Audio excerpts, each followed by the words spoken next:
আনারস আজই পেলাম। আনারসটা খুব একটা ভালো না, রসও কম, তাছাড়া মিষ্টির ভাগও ভীষণ কম।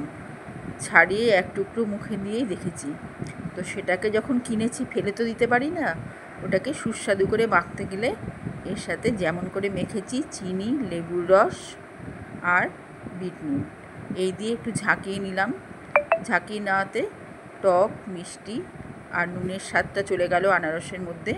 এবারে ফ্লেভারটাও খুব কম দেখলাম, তখন আলাদা আনারসের টুকরোগুলো ভালো করে একটু ছেঁকে নিলাম, রস বের করে নিলাম।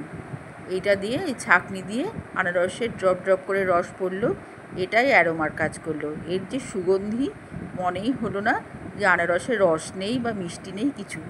অসাধারণ স্বাদের এক আনারস মাখা, দারুণ লাগলো খেতে।